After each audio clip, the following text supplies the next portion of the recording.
Condemned Criminal Origins is such an interesting take on the survival horror genre. At its initial release for the Xbox 360, the game sat at the cusp where classic survival horror was transitioning into something more modern and hip, evolving with the times. Let's say 2003 to 2007.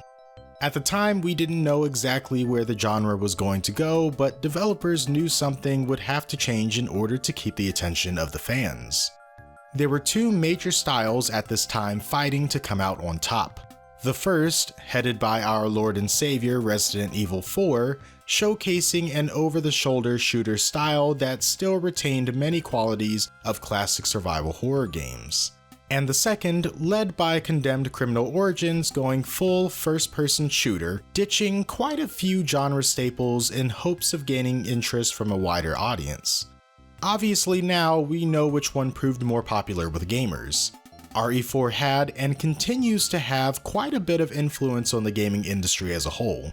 Immediately after its release, there was a flood of very popular over-the-shoulder third-person shooters, not just limited to survival horror. Gears of War, Dead Space, The Last of Us, The Evil Within, hell, Capcom even went back and remade Resident Evil 2 and 3 to play like Resident Evil 4. And while this new style of survival horror was receiving love for the past 2 decades, games like Condemned, Fear, and The Suffering rapidly ceased to be developed. So in honor of our fallen soldiers, today I wanted to show some love to the slightly rough around the edges Xbox 360 crime thriller launch title that got bodied by arguably the greatest release in the genre. This is Condemned Criminal Origins. Basically.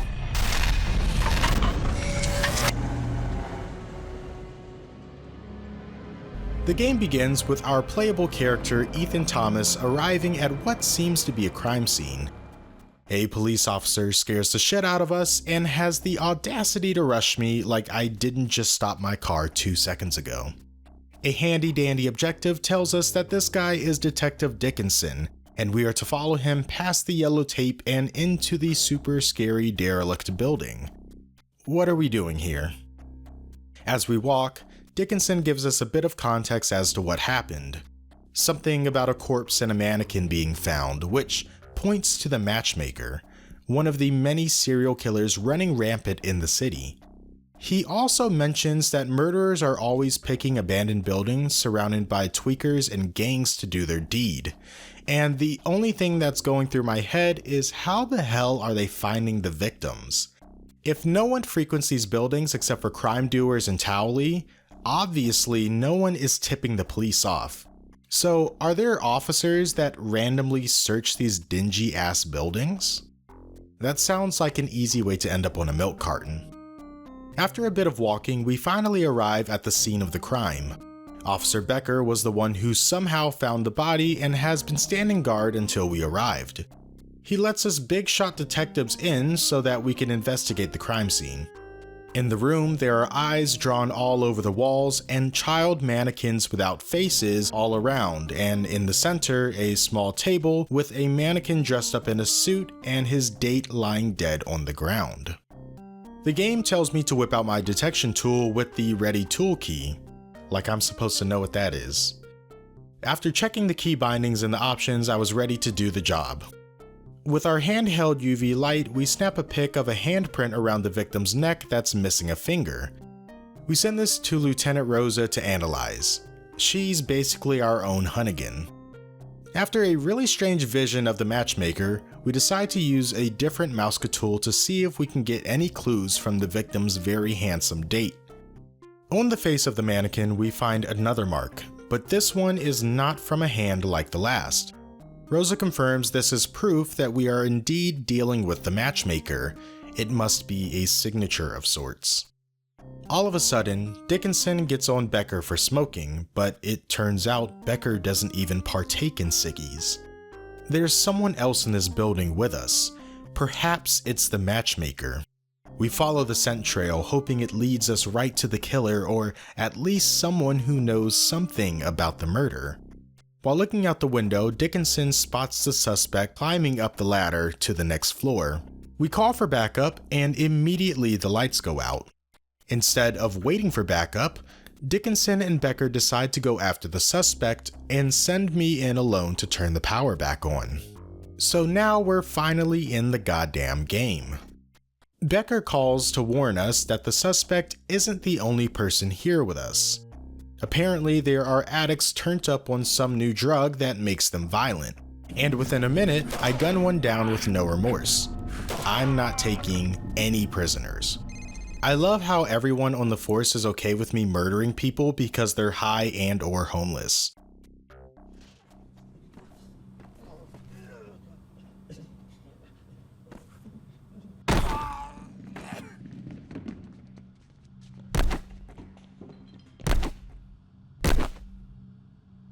Condemned is a fairly simple game. There are 10 stages in total, each one taking place in a different area, most of them just being abandoned buildings like the one we're in now. You get dropped in at the entrance, given an objective, which in most cases is either to investigate or chase a serial killer while fighting tons of randos in the process. Although it's action heavy, Condemned is a very slow-paced game, and not just because Ethan Thomas literally cannot move any faster than a power walk. For a clunky Xbox 360 launch title, it's surprisingly scary. The developers put in a lot of stuff just to fuck with you while you play. I don't know if you've ever watched the hit 2008 horror film The Strangers. It's about a couple staying at a vacation home after the dude's marriage proposal was rejected by the woman.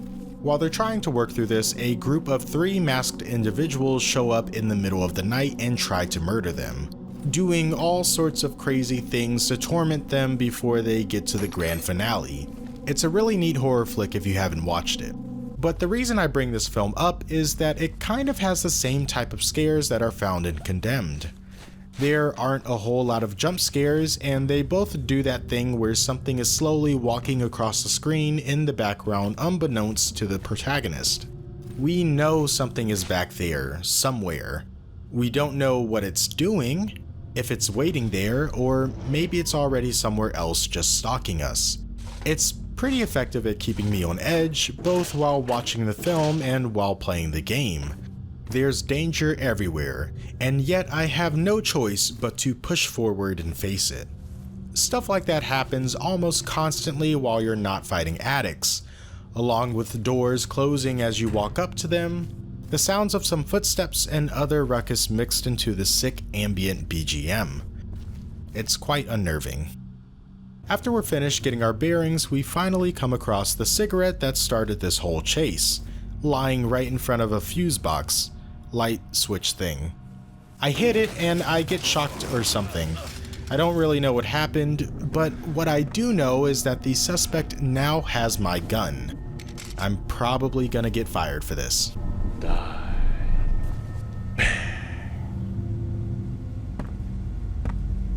Without our firearm, we are forced to learn more mechanics of the game. One of the more notable features of Condemned is that there are weapons everywhere. You can take pipes from the walls, 2x4s from exposed structures, and many other objects just lying around waiting to be used to bash somebody's skull in. They all have their own unique stats for damage, speed, block, and reach. I would explain each of these stats, but they're all super self-explanatory. So no. In the beginning, I would go with whatever did the most damage, but about halfway through the game I realized that was the wrong way to go about it. Soon after, we finally get a chance to try our new pipe out, and when this happens, 2 things become very apparent. 1, you will probably be fighting multiple people at the same time throughout the game, and 2, blocking is so very important. If you do not block, you will die. Learn the block timing of whatever weapon you pick up ASAP. We're also introduced to these weird supernatural episodes that Ethan is just now starting to have. Occasionally this filter will take over the screen, the audio goes dreamy, for lack of a better word, and you usually see a person or crows or weird stuff in general. For the most part, I think these are just hallucinations. After walking for a bit, they go away and everything is back to normal. So, I don't know. As we follow the suspect's trail, we learn that health kits are a thing, but we can't take unused ones with us. So every time we come across some, we have to make a mental note of where it is just in case we need to go back for it. Deeper in the building, we cross paths with Dickinson again and exchange some information. We tell him that the suspect has our gun, and as expected, he is extremely disappointed. So disappointed that he chucks a fire axe at me as punishment. He also reminds me that I have a taser, and that shit is fucking rad. You can even use it to steal weapons from enemies. I backtrack a little with the fire axe to a locked door, and inside I find a cute little CRT that gave me an achievement. How nice. Speaking of achievements, I forgot to mention that Ethan likes to collect dead birds and pieces of scrap metal for reasons I don't know. But each level has some for you to find and really encourages you to slow down and search every nook and cranny. I missed a whole bunch, which is surprising considering how linear the levels are, but then again, there's almost never any light. After clearing out the rest of the baddies in this dark-ass arena and getting lost several times because I can't see shit, I wander into a room where I am then not only beaten, but lectured by the suspect. He says something about both of us being on the same path of righteousness, whatever that means. And then he kills Dickinson and Becker. With my fucking gun. Pistol whips me and throws me out of the window. Today I learned that we can shoot drug addicts and homeless people on sight, but when a detective is held hostage by a potential murderer with a gun, we give him a chance to surrender and turn himself in. What is going on in the city?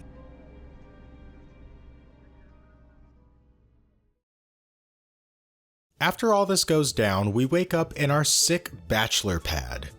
I don't know exactly how we got back here, and I also don't know who the fuck that is, but we probably got bigger fish to fry. This stranger, who introduces himself as Malcolm Van Horn, is in my house and fills me in on what's happening. Because those two detectives were shot with my gun, I am being blamed for their deaths. The cops are on their way to arrest me now, so he tells me to quickly leave and head for the metro station. Without asking questions, I do as he says. In the alley behind my apartment, you can chill out for a while and listen to Malcolm stall the police before getting a move on. With some hacking know-how, you can bypass the electric gate lock and make your way into the metro station that I don't believe has ever been used by literally anyone. We come across a trash can filled with photos of us in our apartment taken from across the alley. We got a peeping Tom on our hands. I hope they're cute. We snap a pic for Rosa, and thankfully she still trusts us and is willing to help clear our name. She insults my couch and asks me to get a DNA sample from one of the photographs. Or at least that's what she said she wanted, but the game actually wanted me to investigate the nearby bottles of developer fluid sitting next to the trash bin. We learned that the photos had to have been developed within the metro station, so hopefully we can find this creep's dark room and learn more. To go deeper into the station, the HUD tells me that I need a crowbar. Thankfully, the game also sends one to me via this punk who almost kills me because I haven't figured out how to block yet. Inside, I find myself in this maintenance inventory type room and an empty bag of cheesy poos. I also come across a wall calendar that is dated 1983, so that seems to confirm my assumption that no one frequents this station. I push forward and I end up in an office. As I slowly creep, wary of any people lurking within, I get a call from Malcolm, who more or less tells me the cops are fucking up my apartment. He could have kept that to himself. I didn't need to hear that.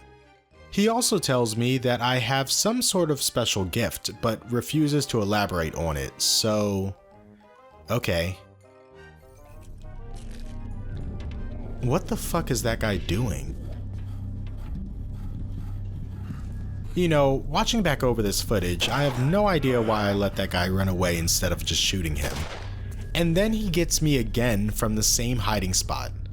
It's so embarrassing that I fell for that twice. You know, before this, I never would have thought an office space would be an effective horror setting, but bravo, Monolith. There's nothing scarier than fluorescent lighting. It's so unflattering. Can I get some warmer light bulbs in here? This place is neat though.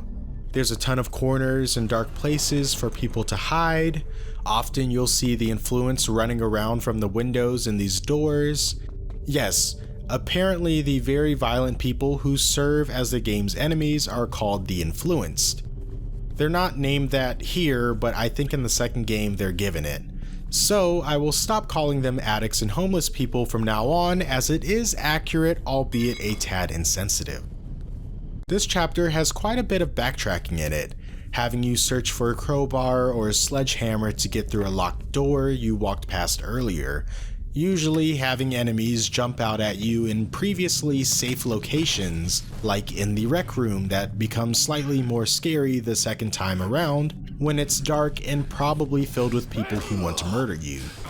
Not only do you backtrack to progress, but also to get your hands on some cool weapons. And by cool weapons, I mean shotguns that only have 3 shells in them. Oh my god, why are you wasting my time? We get another call from Malcolm, and I'm starting to think he just doesn't have anything better to do. He keeps going on about my potential, but is still super duper vague and makes me wonder why he's even bothering to call in the first place. Deeper in the station, we finally find a trail of that same developer fluid that we found near the beautiful photos of me. This is pretty much the only lead we have right now, so using my handy dandy goop detector, I follow the fluids. Of course, I die multiple times in the process because I still haven't learned how to block yet.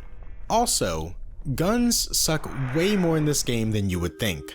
Most of the time when you find a gun, you'll only have enough ammo to reliably kill maybe one person before it turns into the worst melee weapon in the game. And then you're struggling to find a usable weapon while one of the influenced beats you over the head. As time goes on, I realize that the only acceptable time to use a gun is if an enemy also has one. In any other scenario, a simple pipe is probably the better choice of weapon. Eventually, the trail of goop leads us to an elevator in another maintenance-y type room. Unfortunately for us, the power to the elevator is down, so we either have to turn it back on or find another way to get back on the goop trail. This part of the station is darker, danker, and all around somewhere I don't want to be.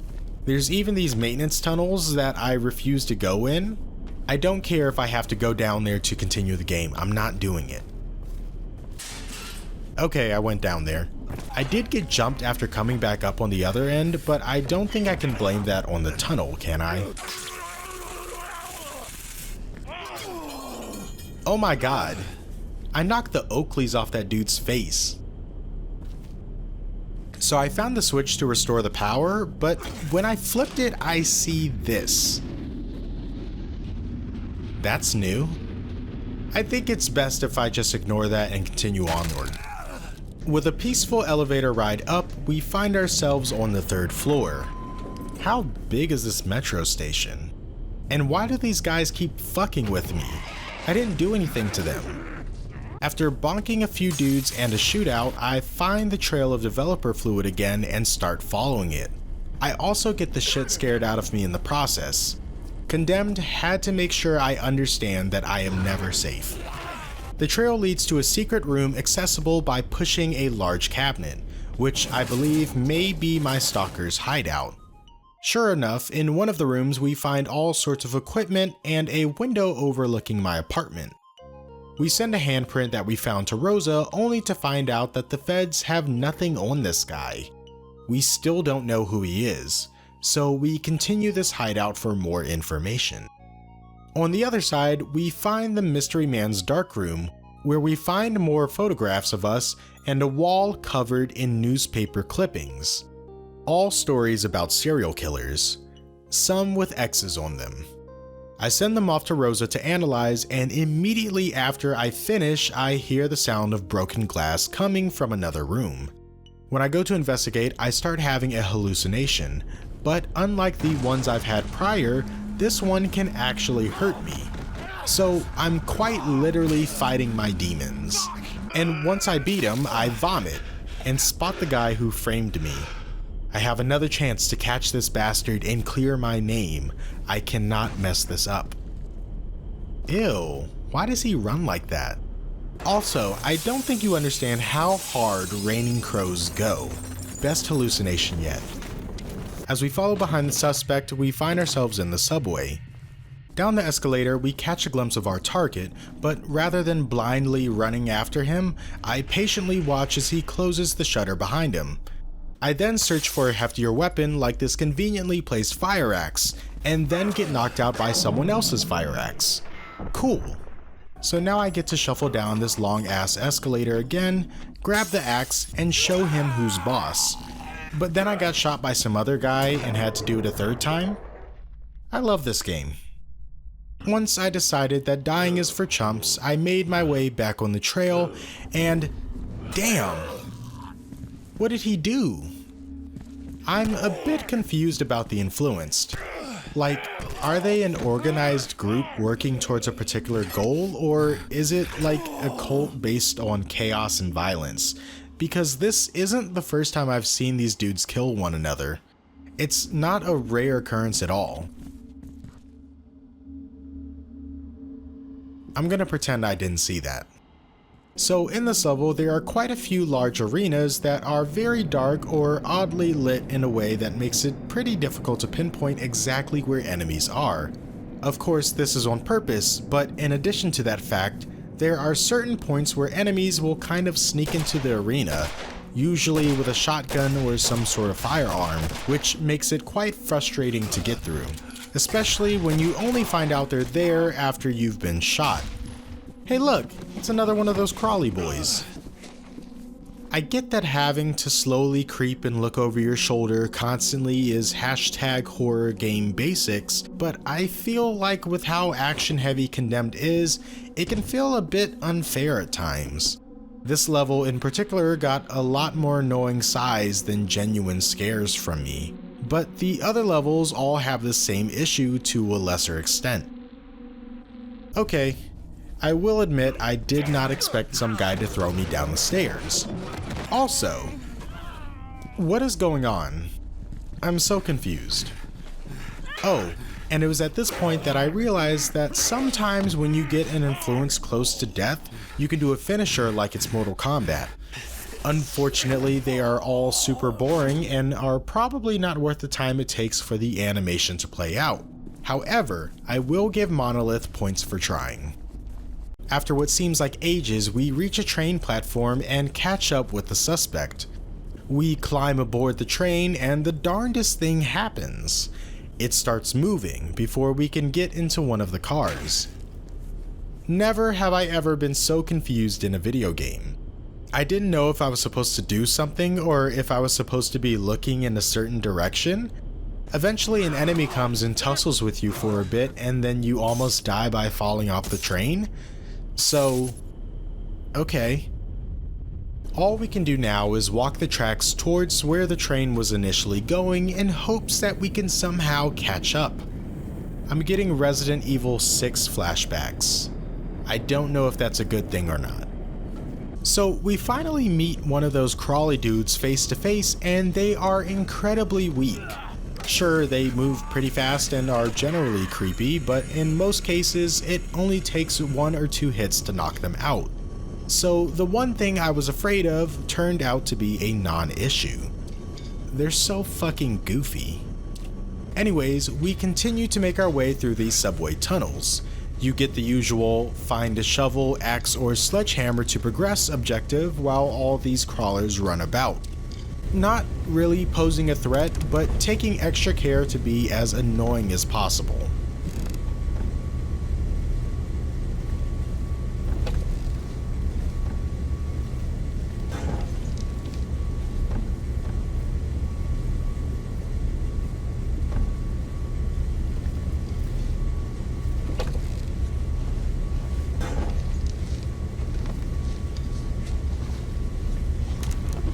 With my newfound shovel, I sent someone flying and watched this guy who I thought was touching himself, but then realized it was just the angle. We finally make it to the train we were riding earlier. The suspect is long gone, but hopefully with our tools we can find some clues that'll help us. On the fire extinguisher that was used to almost kill us, we collect a DNA sample from the suspect and send it over to Rosa. She tells us that it'll take a while to analyze, which all gamers know is code for a bunch of enemies are going to come out of nowhere and jump you. And sure enough, this oversized man appears outside of the train car and starts beating the shit out of all the other enemies. And, you know, I would sit here and enjoy the show if it weren't for the fucking grudge being in the same car as me.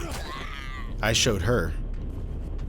With the sledge I stole from the big man, we break the padlock on a nearby gate door thing and find the suspect's jumpsuit on the floor in the locker room.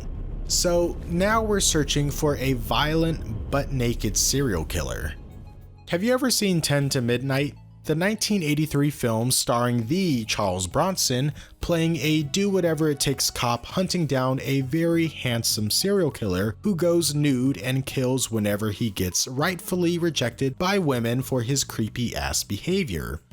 It's sleazy, it's giallo adjacent, it's a really fun watch, and making a joke about a suspect running around bare reminded me that this movie exists, so now you have to know it exists too.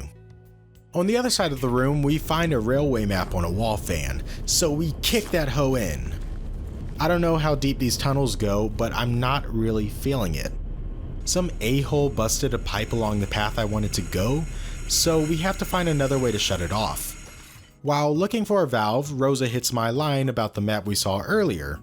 Two of the routes were marked, one going to Burnside Boulevard and the other one going to Briar, a farm town about an hour away. These must be two places that our suspect frequents, although we don't know the significance of either. She also tells me that the DNA we collected on the train matches the DNA from the cigarettes at the murder scene, which means the guy we are chasing now is the one who killed Dickinson and Becker, the matchmaker. We think. I mean, I already know that. We've seen the guy multiple times as we've been chasing him, but whatever. After traversing this cursed maze of pipes, grates, and concrete, I finally find the valve to shut off the steam and make my way back to where I was. So I ended up getting stuck here and I don't exactly know what's happening. There's this room filled with a lot of weak enemies, but it's dark as hell and probably stinks. I don't have smell-o-vision, but I don't think I need to know it smells bad down here. At first I thought there was some sort of bug giving the enemies way more reach than they should have, because I look around quite often while I play just to make sure I don't get got from behind. I was dying at this part over and over again, and it doesn't help that when you die you respawn at the checkpoint where there's a guy with a gun standing right behind you every time. So a lot of my attempts were made with less than optimal health. Eventually, I actually caught the bastard who was fucking me over this whole time. After you aggro the other enemies, eventually a crawler will sneak up behind you, but of course, you'll be too busy fighting off others to notice. Speaking of dark rooms, immediately after you're put into this room with two big boys. So not only are you afraid of getting caught off guard because you don't know how to block, resulting in you only being able to take one more hit, but you have to roleplay Tom and Jerry with these grown-ass men. Fuck. That scared the shit out of me. Good thing there was a checkpoint right here. Bitch.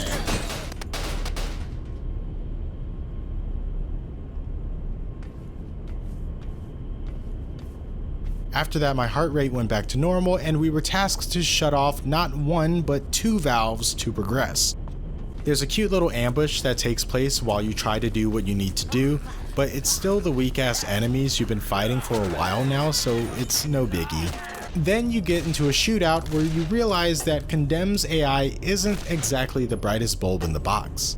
Most of these guys end up killing each other while I sat back and watched until there was only a few left. With all the losers cleaned out, we realize that we are where they store what I assume are decommissioned train cars. We find blueprints of one of the passenger cars that has a ceiling compartment circled in red ink. And in a nearby room we find a crowbar with some goo on it. After sending off a sample, Rosa tells us it tests positive for the material used to make mannequins, which seems to connect this hideout to the matchmaker. Oh my god, I've never seen a man that big run that fast in my life. The only thing left to do now is to check out that car's compartment to find out why it was circled in red. After prying the doors open, we get our tools out and start investigating. We find a size 14D shoe print on the bench. This guy's gotta go to a clown store to buy some shoes, god damn. How tall is he? Rosa notices that there are traces of that same mannequin material on the print. And when we finally open the compartment, a bunch of mannequin limbs fall to the floor. One of them is branded Bart's, a department store on Burnside Boulevard that went out of business over a decade ago. Burnside is one of the routes that was circled on the map we found earlier, so perhaps this is where the matchmaker is getting all of the mannequins he uses for the killings. In the middle of our convo, the subway intercom tells everyone that it is time for the trains to resume service for the day. The train that goes to Burnside is one of the early departures, so now it's a race against the clock to make the train. Or not. I don't believe it's actually timed or anything. I took my sweet time dying and still made it. The game basically forces you to backtrack through most of the level, and it even cuts you short, so you don't even get to walk to the actual platform and catch the train yourself. It's a big fuck you. But hey, at least we're out of these lame ass subway tunnels. Cutscene. On the train towards Burnside, we get a ring-a-ding-ding from the FBI, spewing out generic, "You can't escape us, just turn yourself in." But I'm not gonna do that, cause I'm a G. Also, there's this frightening fellow who silently touches me, but it's all in my head. Maybe? Once we get to the Bart's department store, we get a call from Malcolm Van Horn. He knows the FBI has been bothering me and reminds me that I must continue my investigation. As per usual, he says something super vague and hangs up on me. So this might actually be the scariest level in the entire game for just one reason: mannequins. Not only because I find mannequins and mannequin adjacent things such as wax sculptures creepy IRL, but what the fuck?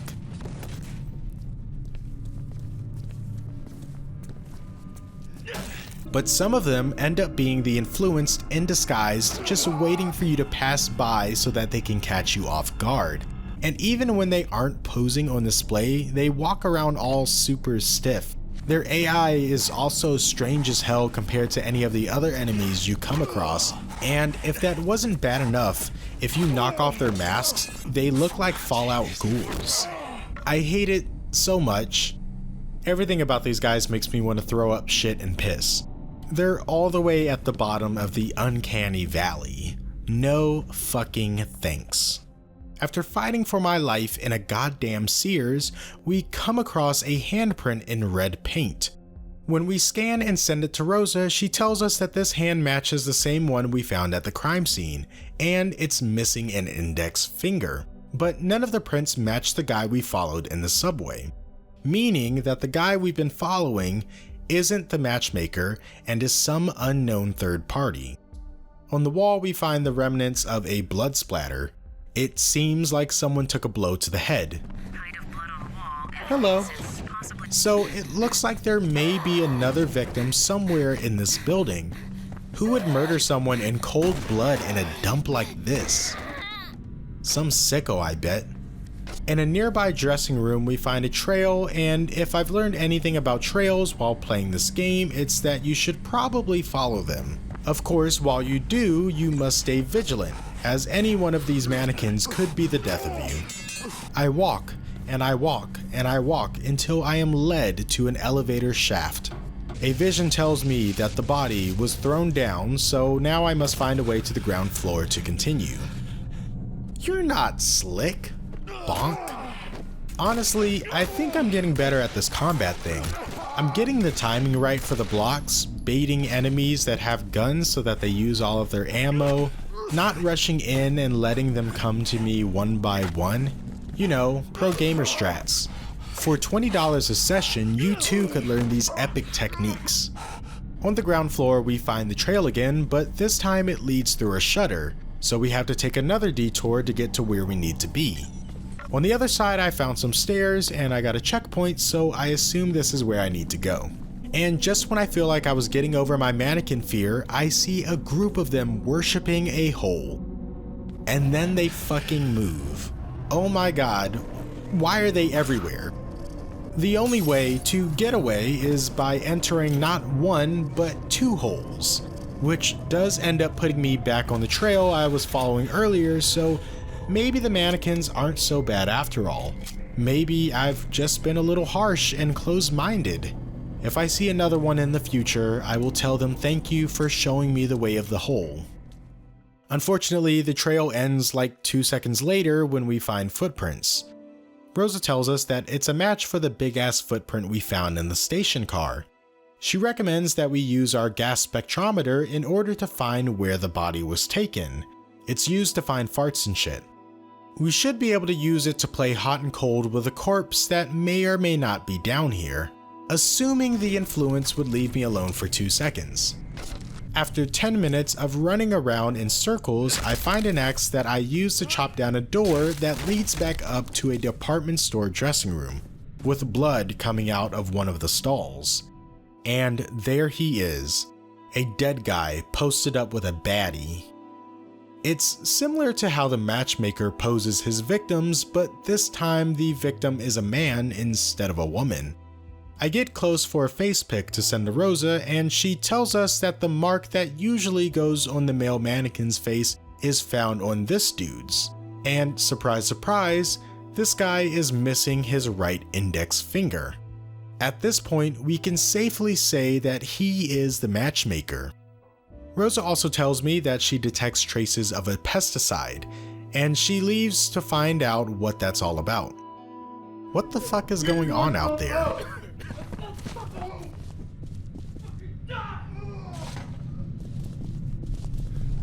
I beat up this loser and take a peek at the guy he killed, and it's a cop. So this may be a problem for me, seeing as I am currently a wanted man by the police and FBI, and the influenced also hate me, because why not? Not only is the exit near me completely boarded up, but there are quite a few police lights flashing on the other side. Rosa calls me back and lets me know that she has found out the connection of all those newspaper clippings we found on the suspect's wall earlier. Every single serial killer on the wall has been on my case list.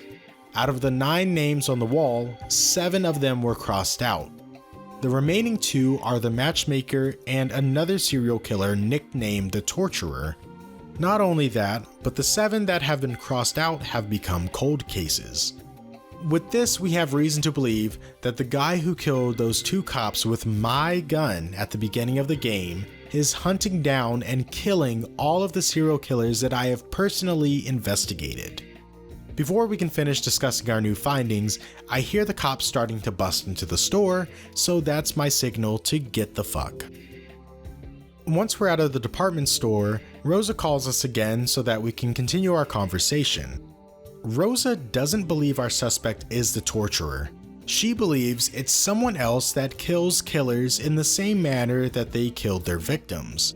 So, in the matchmaker's case, he was murdered and set up with a mark on his face and posed with a mannequin of the opposite gender.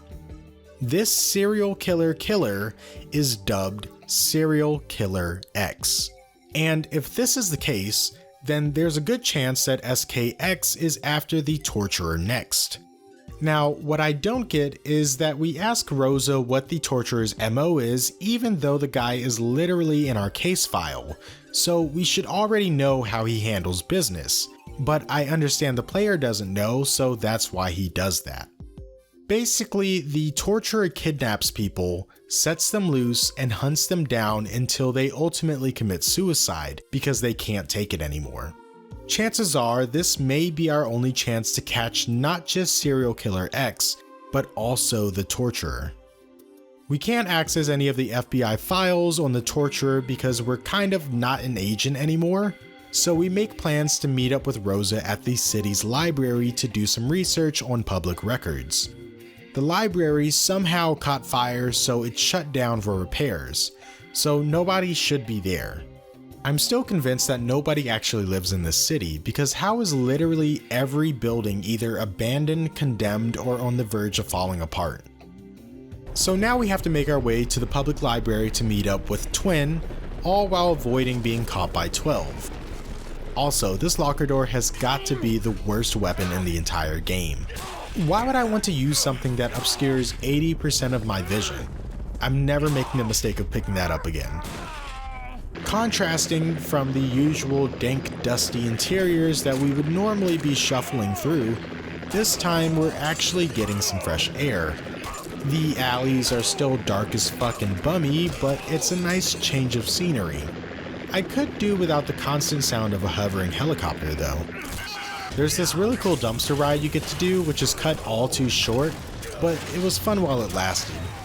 After it topples over, we quickly get out and find a nearby building to hide from the cops. And god damn it, Rosa. What the hell was that? Thomas, I'm at the library. Where are you? Rosa, be quiet.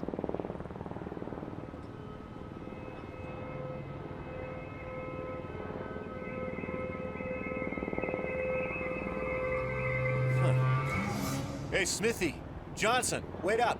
So we're not just gonna check the door that's obviously ajar? Okay. Wait, that's the end of the chapter? What the hell? It was only 5 minutes long. And now we've somehow teleported into the library. Time to search for Rosa. What the fuck is that? This place is a dump. There are pallets of books everywhere, benches flipped over, bookshelves where they probably don't belong, etc., etc.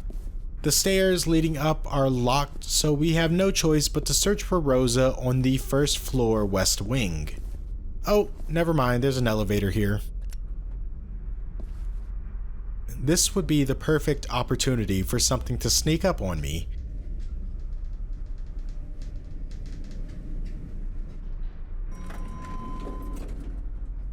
But luckily nothing happens.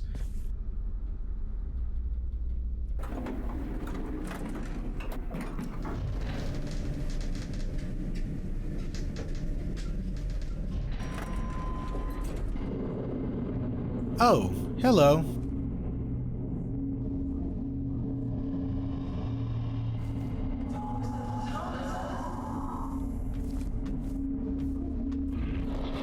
I don't like this.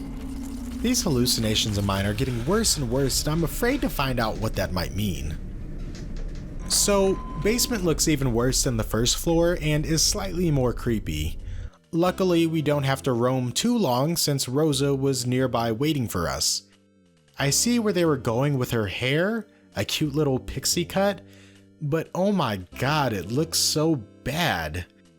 She lets us know that the influence moved in after the fire, so this might not be the safest place to meet up after all. She then shows us our own super secret FBI file. As I flip through it, she explains that I have almost super strength, which would explain why I haven't died yet. She also tells us that we have a hyperactive serotonergic system. Serotonergic? Nergic? Serotonergic.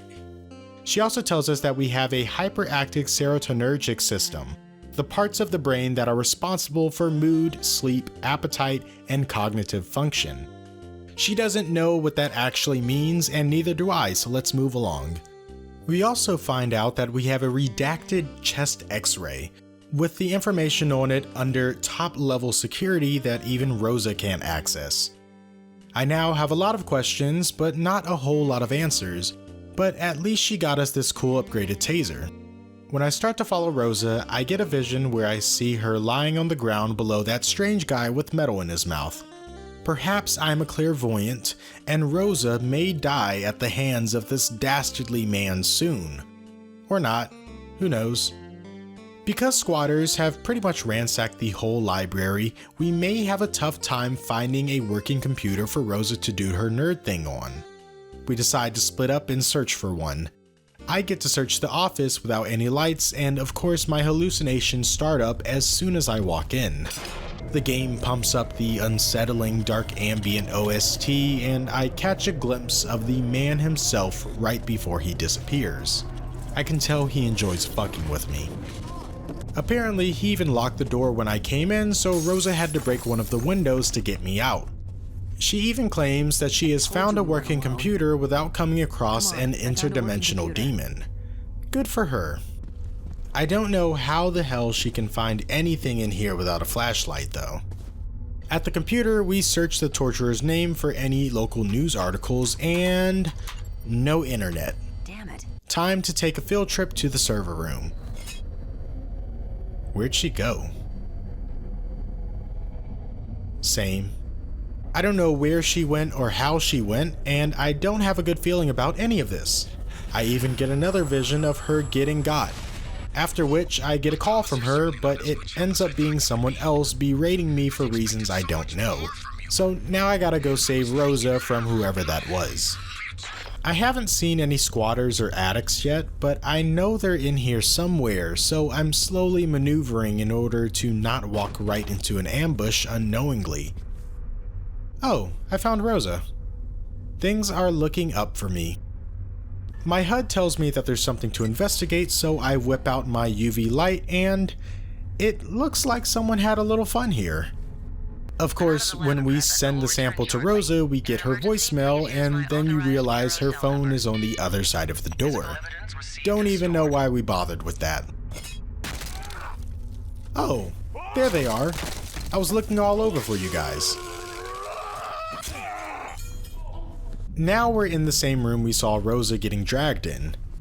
It's dark and filled with mobile shelves, potholes, somehow, and people who want me dead.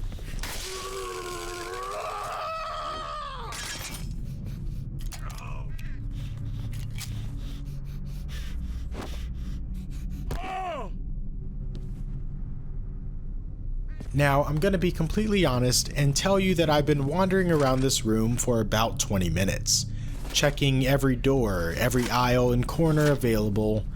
I simply couldn't figure out where the hell I was supposed to go. It was a complete dead end, the whole time going, ugh, shitty game design, these guys need to retire. Until I came across the same axe the baddie used to break down the door earlier. Backtracked a little and realized that the door near the cum pile was breakable.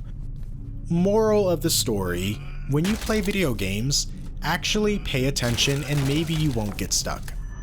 In the server room, we immediately get our UV light and start searching for who knows what. We get another Rosa voicemail and find out that there's internet access in the upstairs rare book cage. So that's where we are headed.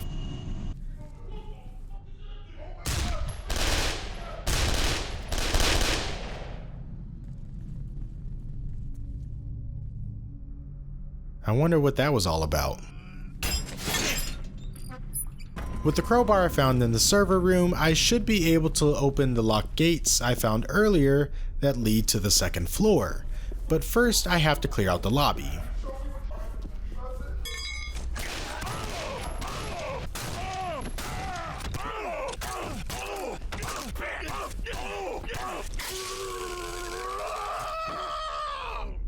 All done.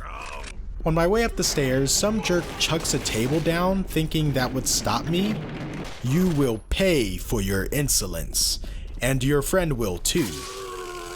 So I got stuck again. In this room there's a large area, and then towards the back there's the rare books cage where Rosa is chilling on the floor. From what I can tell, I'm meant to climb on top of the bookshelves and drop into the cage. I see a ladder, but I can't do anything with it, so what the fuck? Eventually, I end up thinking there was a bug or something not letting me climb up the ladder, so I reload the checkpoint, clear the lobby, head up the stairs, back into the same room, and of course I have the same issue. What I didn't realize was that there's a padlock keeping the ladder in place, and I was supposed to find a sledgehammer to break it, releasing the ladder and allowing me to climb up and into the cage. Not me getting exposed for being an idiot 2 times in one level. When we jump in, Rosa wakes up and is rightfully frightened. She tells me that she bit the kidnapper, which would explain why he yelled and called her a bitch at the end of our little phone call. Apparently the liquid we found on the ground earlier was her bite victim's blood, and not what I thought it was. The DNA from the blood matches the sample we took from the metro station. The guy who kidnapped Rosa is our serial killer X. He took Rosa in order to pretty much do the same thing we came to do: look up information on the torturer, his MO, and a news story that may help us predict his next target. An old gym teacher of his that dropped his name in the news. Dude was asking to be murdered. Ain't no way I would have called a serial killer by his government name on national news. Bless his heart. So now we know who the torturer's next target may be, and that SKX has the same information. The problem is, we don't know which school the gym teacher and the torturer shared. Our main woman, Rosa, has got this covered though. She leads us to where the city and school records are. With a key she found somewhere, she unlocks a door and lets me head in first. Some weird stuff happens and I saw a crawly boy, but for the most part the area is safe so far. Continuing on the path, we eventually find the part of the library that got burned by the fire. I don't like the way this place looks, but trudge on. Until I fall through 2 floors and get separated from my sidekick. At least I don't have to look for an elevator to the basement anymore. Unfortunately, our flashlight didn't survive the fall. After Rosa leaves to catch up with me, I start having a hallucination. One where Rosa bops me one for some reason. I don't know how long I was out, but the real Rosa is here and she hands me her own flashlight and off I go into the dark infested basement. I don't like this part at all. Too many rumblings, too many 2 out of 10s. They're weak, but I'm just not into the whole jump out of nowhere thing. I cross paths with Rosa again, and just when I think it's over and I can get out of here, this bitch tells me to jump down a hole in the ground. What? And then she keeps bugging me about jumping when she sees me hesitating to do so. Fuck you, game. The next floor down is just the same stuff as before, but times 2. The dark areas are darker, the scares scarier, the jump out boys jumpier. I found a dead guy, took his gun. Oh my god, they're everywhere. I hate it here, I want to go home. After some more walking, I find some more humans, kill them, only to listen to Rosa complain about me taking so long. I'm starting to not like her.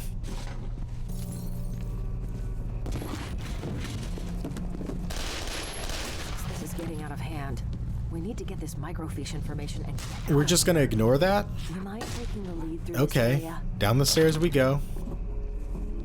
In the records room, we find the school records we need and find out that he went to St. Joseph's Secondary School. Now, we know where the torturer might strike, but it looks like SKX also knows. Before we can chase after him, we have to take out all of his little friends who decided to ambush us. This is a piece of cake. I pretty much have the combat down pat. Swing, block, tase if you need to. Easy peasy, lemon squeezy.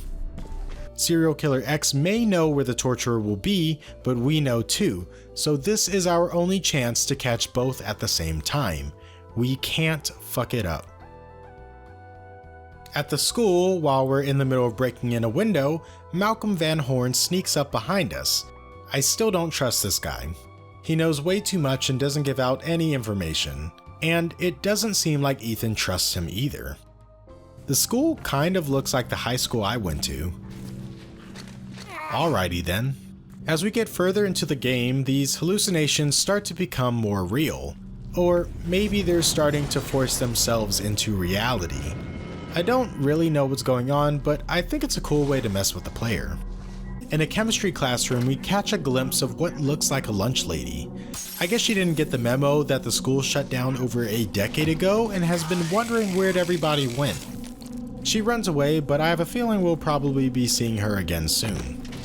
After making my way through a few more classrooms and tripping over all of the shit that's on the floor, I find this guy scratching his nails on a blackboard.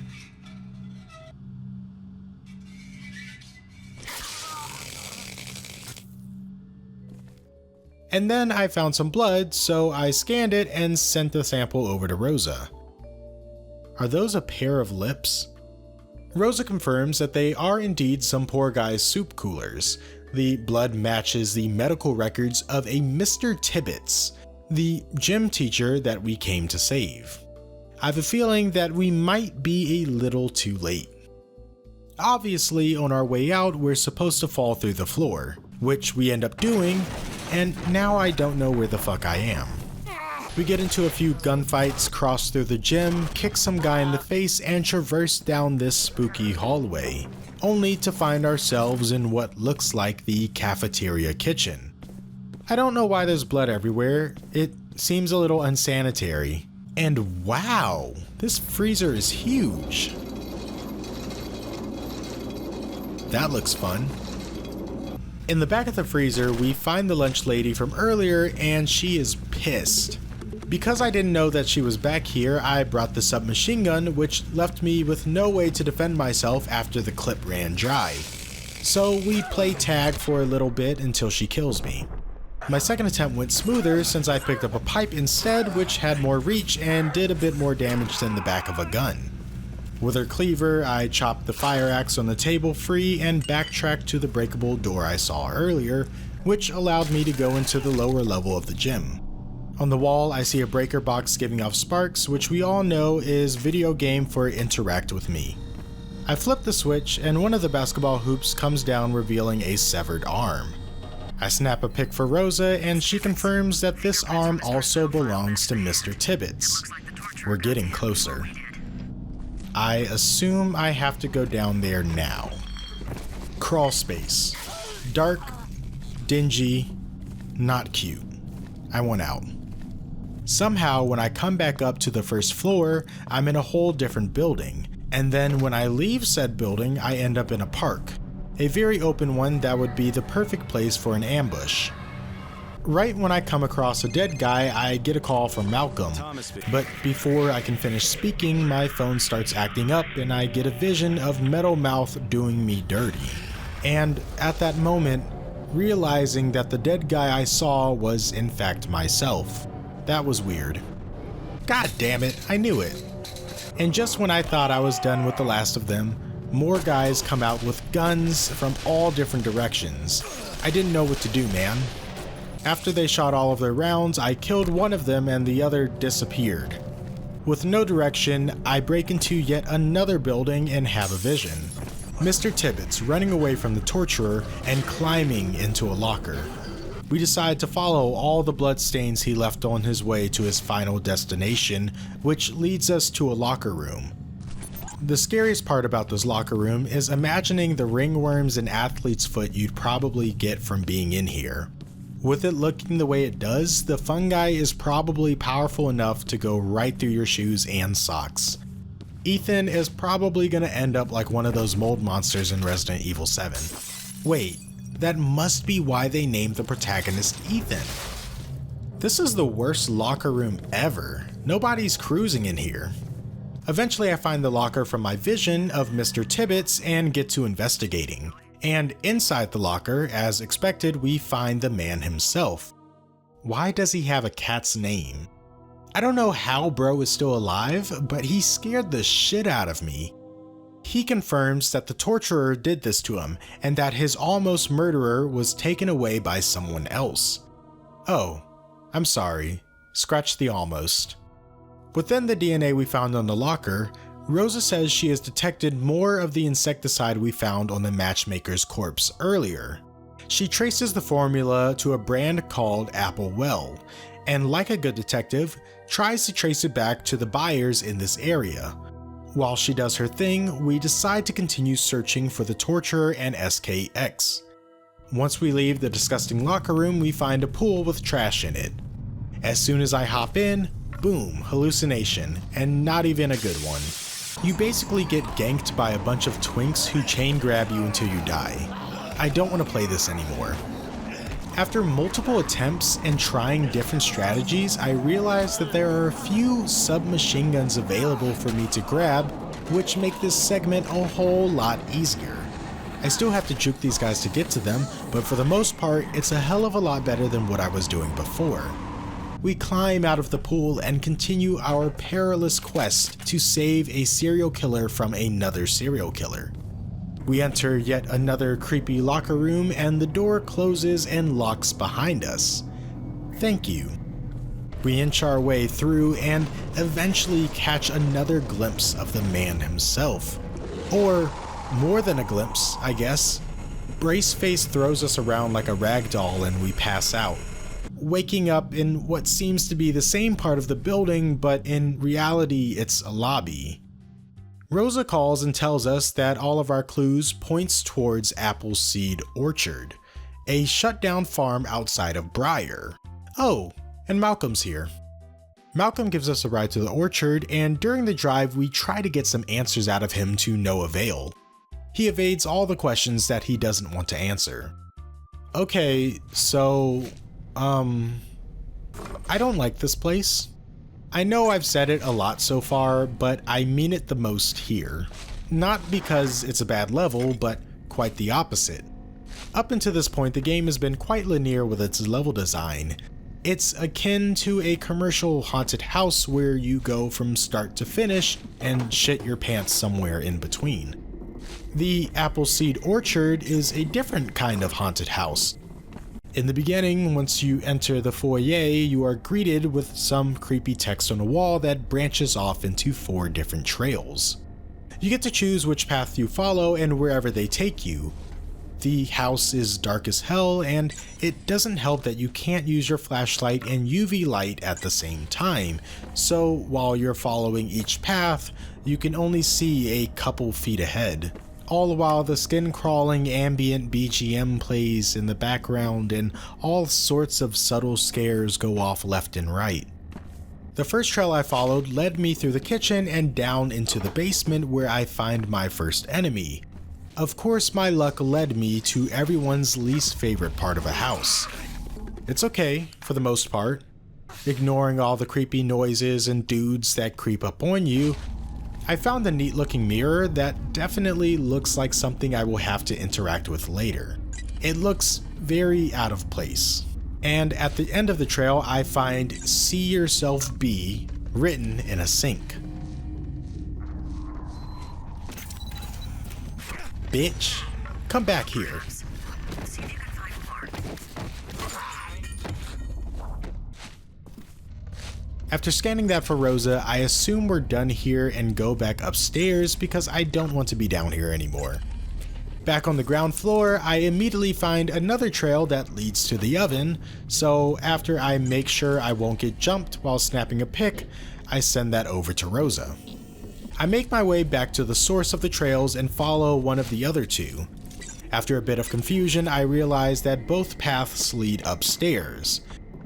The second floor is nowhere as scary as the basement, but there's a nursery with some concerning drawings on the wall that I am not a fan of. With a sledgehammer I found, I break off a padlock on a door that leads up to the attic.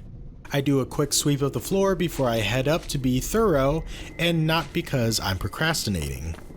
Actually, I was right to put off going into the attic because you have a hallucination where Rick Owens runs up on you, catching you so off guard. After almost dying, I jumped down a hole into a room that was inaccessible earlier. And in a piano bench, we get some more words to send to Rosa. This leaves one more to find. I follow the last trail from the foyer, up the stairs, and into the bathroom linen closet.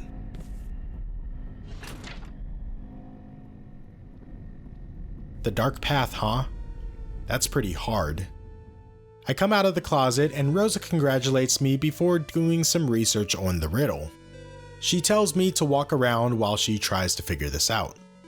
The dark path to righteousness is beyond which you see yourself to be.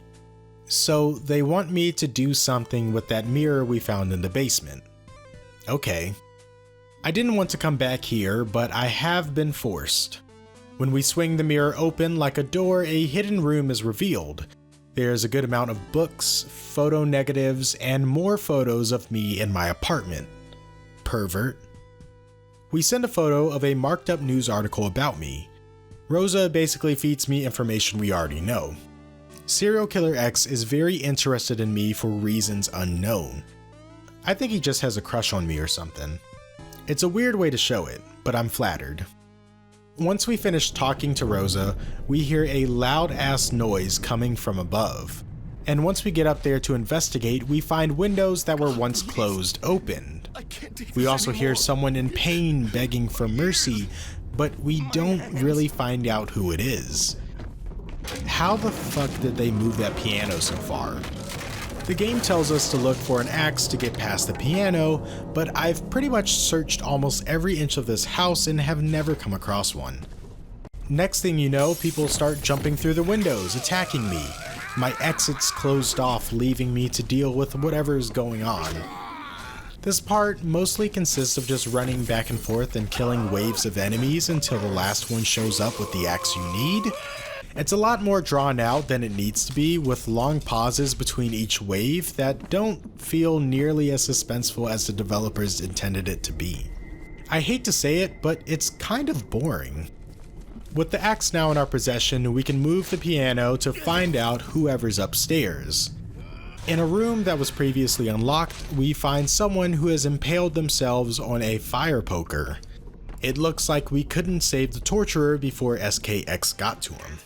I call Rosa to tell her what happened, but we get interrupted by Rosa getting in trouble for helping us out, so now it looks like we are all alone. And this could not be a more perfect time. Serial Killer X enters stage left. He hasn't found out that the torturer finally killed himself, nor does he know we're here yet, so this is our chance to catch him off guard. I don't know why the hell Ethan covers himself in this guy's blood, but fuck it, we ball. We lie in wait for SKX to give his speech about justice and get just a little bit closer so that we can bop him one. And then the chase is on. This dude is fast as fuck. Oh my god. Just after one lap around the second floor, I lost him. I have no idea where he goes, but eventually he reappears to hit me and then runs away after I get him back. When I catch his ass again, we exchange hits back and forth until I get knocked out. By Malcolm? We find out that not only is SKX Malcolm's nephew, but his name is fucking Leland. I know what you did.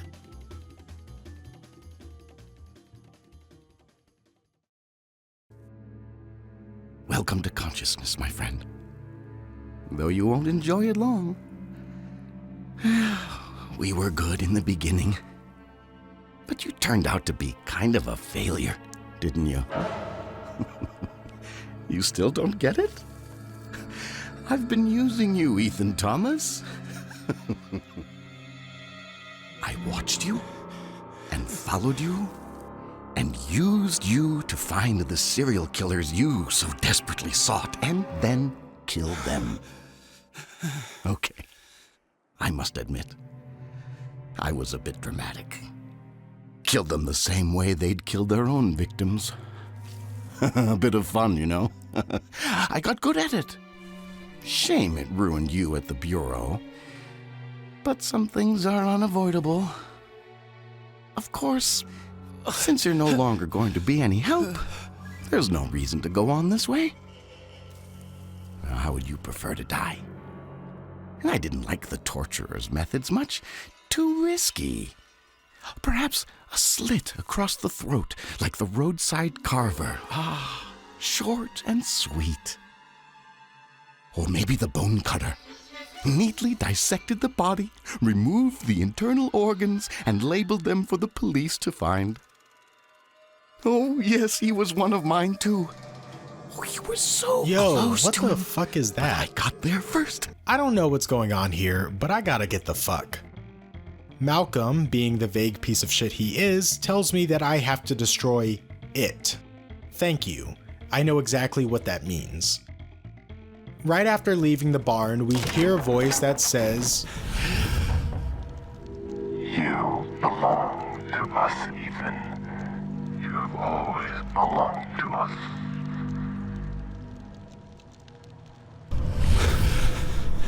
Okay. Everything is really confusing right now, but I'm just gonna trust the process and hope I get answers after I get to where I'm going. I don't have a flashlight, and it's hella dark out here, so this burning 2x4 is gonna be my bestie for a while. After leaving the barn, we ease on down the dirt farm road and survive some ambushes conducted by some big scary boys. It's the last level, and the combat is harder than ever. I mean, the bar wasn't that high to begin with, but we are surely topping it right now. These guys are spongy, and the weapons I have access to don't do too much damage other than the one rifle I came across. We also start getting more visits from Mr. Pants No Shirt, and I'm guessing his superpower is raising my exposure through the roof, because what the fuck am I looking at right now? Is this heaven? Why am I being flashbanged? With some difficulty, we kick his ass and proceed onwards. We take out some more obese Toxie clones and get into a rifle fight that ends up being a little more frustrating than it should due to the fact that you don't get to use iron sights or crosshairs. Soon after, there's a cute little event in a dilapidated greenhouse where waves of husky men attack from both ends, which wasn't too bad, if you ignore the fact that I had to do it twice because this fucker spawns after I finished and killed me. Yeah, I brought a gun with me this time. Behind the greenhouse, there is a not-so-greenhouse with a crow attached to the door. When we pull it off, we are teleported to the inside where our final battle is to take place. What is he looking at? So, before we get to take a crack at the head honcho, we gotta beat off his goons. I don't know why I confined myself to this dark-ass corner, but I did. This was a close one though. It's a very tight space, too tight for all of the enemies they throw at you at the same time. That mixed with the fact that they pretty much use every enemy type in the game makes it quite challenging. And you still have to save a good amount of the medkits for when you're fighting the Cenobite reject. And boy was he kicking my ass. Eventually he starts falling over every other hit and you get an option to grab his shoulder. For some reason it didn't occur to me to hit E to do so, even though you use that key to interact with literally everything else in the game. A funny little haha moment. With no more medkits, we finish him off, or so I thought. By going up a ladder to the second floor, it is revealed that he's still alive and ready for round 2. His moveset new and improved, but he quickly goes down, allowing me to rip his spine out. His scream triggers a hallucination where he proceeds to beat me up, and then we rip out his jaw and punch him with it. You mean to tell me this loser is the reason why all this fucked up shit happened to me? He's nothing but a wet noodle. The game doesn't show how Ethan escaped that explosion, but we find him back at the barn in an attempt to save Malcolm, who seems to have already made his way out. So there was no need to rush. It seems like Malcolm knows quite a bit about the supernatural entity that I managed to kill with a fire axe. It would have seemed nice if he would have just told me this was going on in the beginning, but whatever. During our little convo, we hear some noise coming from the trunk, and instantly we realize that Malcolm has put his serial killer nephew, Leland, inside. When we tell Malcolm to pull over so that we can handle this, he goes on about Leland not being at fault and that he was influenced or some stupid bullshit like that. But my man's Ethan Thomas isn't going for that at all. When the trunk opens, Malcolm tries again to stop me, even going as far as whipping his thing out on me. What the fuck is going on here? Now I get a choice as to whether or not I should kill Leland for what he's done, but that would make me just like him, right? So I decided against shooting him, and then he did it himself. Sometime later, we're in a diner joined by Rosa. We've been cleared of the murders, but after all we've been through, we're still having difficulties trusting anyone at the Bureau except for our very own Hunnigan, of course. With some research, Rosa has learned about a cult that could be connected to the SKX murders. Of course, we know Leland Van Horn was the one who did it, but because Leland is nowhere to be found and a lot of questions were left unanswered, no one else actually knows what happened or if they can even trust me. She prods to get answers about the cult out of me, and when I ask if I can trust her, she lets me know that the FBI sent her in with a wire. I guess Ethan was right for being paranoid after all this.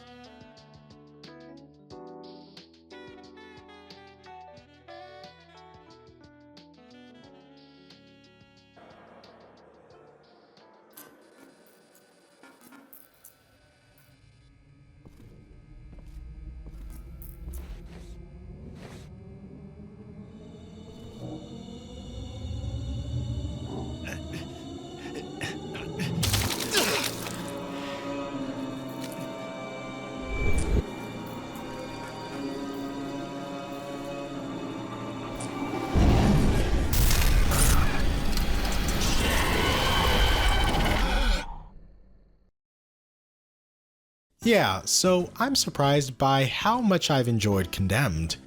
It's a bit rough around the edges, but given that it's an Xbox 360 launch title, I think it deserves to be cut a little slack. I don't know about you, but I'm a sucker for an intense crime thriller. Now, it's nowhere near the levels of 7, the Silence of the Lambs, or even the more recent Longlegs, but for a video game from 2005, I think it performed pretty darn well. The characters I don't really care too much for. I can't really say anything about Ethan. I feel like he would have been better off as a silent protagonist as opposed to the bowl of oatmeal personality he displays for the entire duration of the game. He's just very uninteresting to me. I can't be the only person who thinks that. Rosa, on the other hand, is slightly better. She actually has a personality that slips out a bit from the wall of professionality that she keeps up while she works. Throughout the video, I've compared her to Hunnigan from Resident Evil 4, and I absolutely stand by what I said. She is a glorified Hunnigan, and there's nothing wrong with that. We love iconic side characters. They did fuck her hair up though. I'm so sorry they did that to you, hun. As for the antagonist, Leland is whatever. I mean, he was pretty menacing throughout the first 2 acts of the story, but once you get to the finale, he just loses all steam. And it's revealed that he was not completely in control of his past actions, but rather being influenced by some dark unnamed entity. Rick Owens, if you will. This all comes up so quickly within the 10th and final chapter of the game that it almost has no impact whatsoever. And it doesn't help that the final fight lasts 3 fucking minutes. I don't know, I'm just not a fan. I feel like this reveal should have happened way earlier in the game. We're chasing this guy for the entirety of the story only to find out he's the bad guy, but not the bad guy. I like the ideas, but the execution is just not it for me. The gameplay is quite simple. I didn't talk too much about it earlier just because there isn't much to say. The focus is definitely on the story, the themes and the atmosphere, not so much the combat. It's harder to look back at older games and not compare them to what's out now. Monolith was essentially making a horror beat 'em up, and I think they've achieved what they were going for.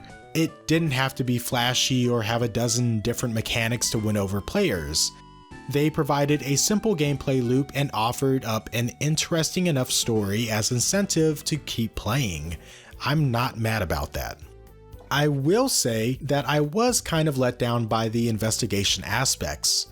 For a game that advertises putting you in the shoes of a criminal investigator, having you use forensic tools to gather clues and uncover mysteries, it sure doesn't let you do those things. Sure, every now and then the HUD will tell you to whip out a tool, but it pre-selects the tool for you, and once you scan whatever grows brightly, Rosa just tells you what it means and connects the dots for you.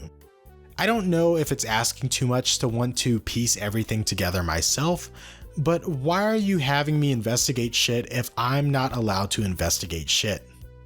From what I've read, I think the sequel fixes this and requires input from the player during these segments. It probably should have been a thing in this game, but better late than never, I guess. Either I complain too much or Condemned has a bunch of minor issues. Ultimately, it's very much a product of its time, so I try not to judge it for its quirks.